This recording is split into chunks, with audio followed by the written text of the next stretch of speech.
The next speaker is دكتورة هند بحيري من السودان الشقيق.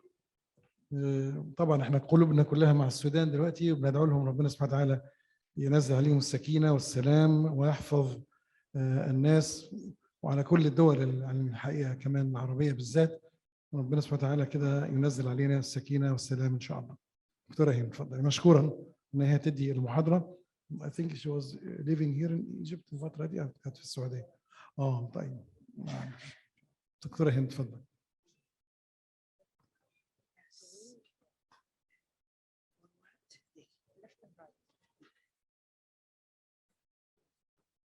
Assalamu alaikum. I am really honored to be here, and special thanks to the president of Egyptian Hypertension Society, and special thanks to Dr. Muhammad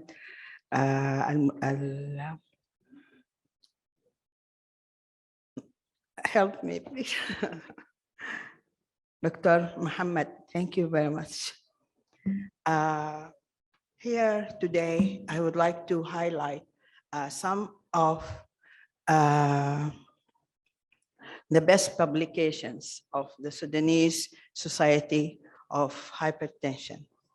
I am Dr. Hend Beheiry, Associate Professor of Physiology, and I was an ex-president of the Sudanese Society of Hypertension, and I teach at International University of Africa in Sudan. The Sudanese Society of Hypertension, the SSH, is a group of Sudanese experts in basic sciences and clinical cardiology, renal medicine, neurology, endocrinology, pediatrics, community physicians, psychologists, and nutritionists. Scientific research is the backbone of the SSH for all development in prevention and control of hypertension in Sudan, on individual and on group base, nationally with other stakeholders and Federal Ministry of Health, regionally in Africa with the ISH, which is the International Society of Hypertension, and RAG, that is the Regional Advisory Group for Africa, and internationally with the WHO, International Society of Hypertension, and World Hypertension League. The scientific research in hypertension in Sudan include clinical and epidemiological research. In this presentation, I would like to highlight some of my research in the area of hypertension, and this also is done on the base of the Sudanese Society of Hypertension, as we have very good relations and interrelations with other scientific societies, and internationally, regionally, and nationally. In this first, I would like to highlight addressing global disparities in blood pressure control, perspectives of the International Society of Hypertension, European Society of Hypertension. This was last year done. Also, how to improve awareness, treatment, and control of hypertension in Africa, and how to reduce its consequences. A call for action from the World Hypertension League. Also, I would like to highlight the May major months in Sudan, and that was done in 2018, an analysis of blood pressure screening results from Sudan. And also hypertension management in primary healthcare centers, blood pressure control, and classes of antihypertensive medications in Khartoum State, Sudan, 2018. The first article was published last year, and that was addressing global disparities in blood pressure control, perspectives of the International Society of Hypertension. And I had the honor to be one of the authors of this paper. And this was really the result of several societies within the International Society of Hypertension. Raised blood pressure, as has been mentioned by my colleague, is the leading risk factor of avoidable death in the world, accounting for 10.8 million deaths in 2019. Its global prevalence is rising. It's still poorly identified, poorly treated, and controlled in both high and low income countries. The number of hypertensive patients has increased by 90%, largely in low and middle income countries. Most countries did not gain enough improvements in blood pressure control rates over the past 3 decades to reduce the burden of cardiovascular disease and death.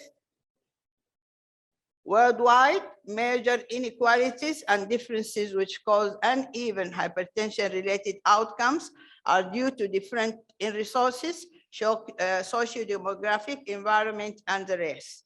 Other challenges in explicit regions include conflict, wars, migration, redundancy, rapid urbanization, scarce funding, pollution, COVID-19 related limitations, obesity, and excessive salt and alcohol intake.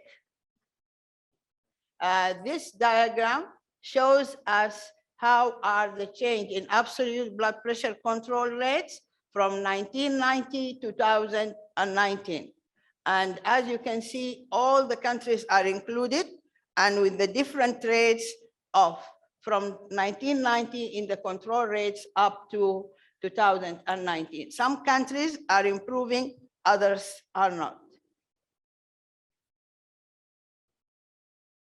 This diagram also shows us the disabled adjusted life years, which shows us or measures the burden of the disease. And it includes the reduction in life expectancy, as well as diminished healthy life quality.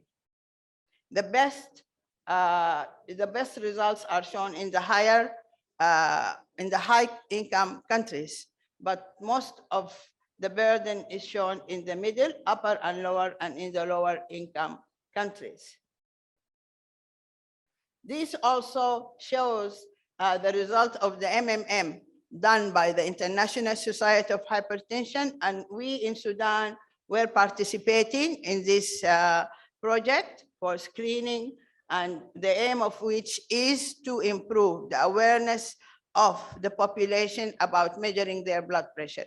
So in 2017 and 2018, we were able to screen 90,000 citizens, screening for their blood pressure measurement. But still, as you can see, the red area shows that less than 40% the awareness, and most of it lies in Africa. The solutions is to provide region-specific evidence and often exclusive perceptions from the ground level.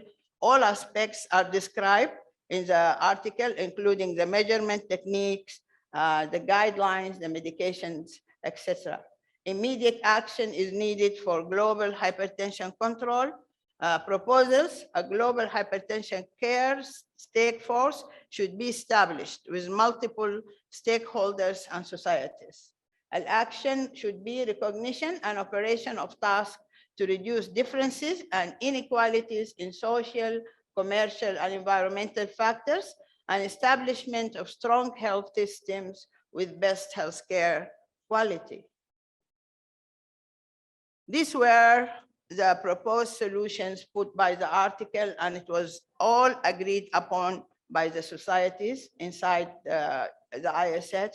It will include collaboration between stakeholders, governmental and non-governmental organizations are important to apply best practice strategies for prevention and management of hypertension, enhance detection and management of raised blood pressure by using large population-based awareness and screening campaigns like the MMM, task sharing with non-physician health workers, the appointment of non-physician workers such as nurses and community health workers is cost-effective and practical in reducing the blood pressure, as done by the ISH RAC for Africa Training School for non-physician health workers. I would like to explain here a little bit.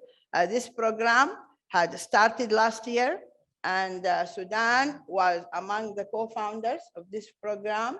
It was established for the African countries, and some of the countries were still not there, but the program is going on, and definitely all African countries should be part of this. They initiated a school for training the non-physician, and in this school, they were able to train more than 1,050 from different African countries, or maybe above 200. We in Sudan had the chance to let 6 of the nurses in Khartoum state to participate in this school. There was knowledge, 2 parts, knowledge and practicals. The knowledge were consisting of lectures. It was all online, and the practical was also online. And then every group of students from the different African countries were allowed to participate in their countries for the management of hypertension under the supervision of the societies of hypertension in these countries. Unfortunately for us in Sudan, the Sudan Medical Council does not allow the non-physician to practice alone or to do the management of hypertension. But still, they are the feeder of a little, small hypertensive clinics in different primary health centers in Khartoum state, and they are followed by the Sudanese Society of Hypertension. New guidelines from the WHO and ISH. We had the honor to be part of these guidelines since 2019 up to 2021. I was one of the team who set up the guidelines for the WHO and the reviewers of the ISH guidelines.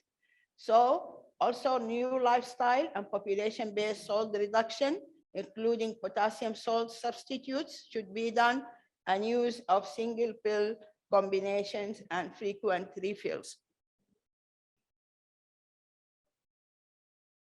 The second paper is how to improve awareness, treatment, and control of hypertension in Africa, and how to reduce consequences, a call to action from the World Hypertension League. We happened also to be part of this call, and this paper was published, and there the following are the 3 goals which should be achieved in Africa by 2030.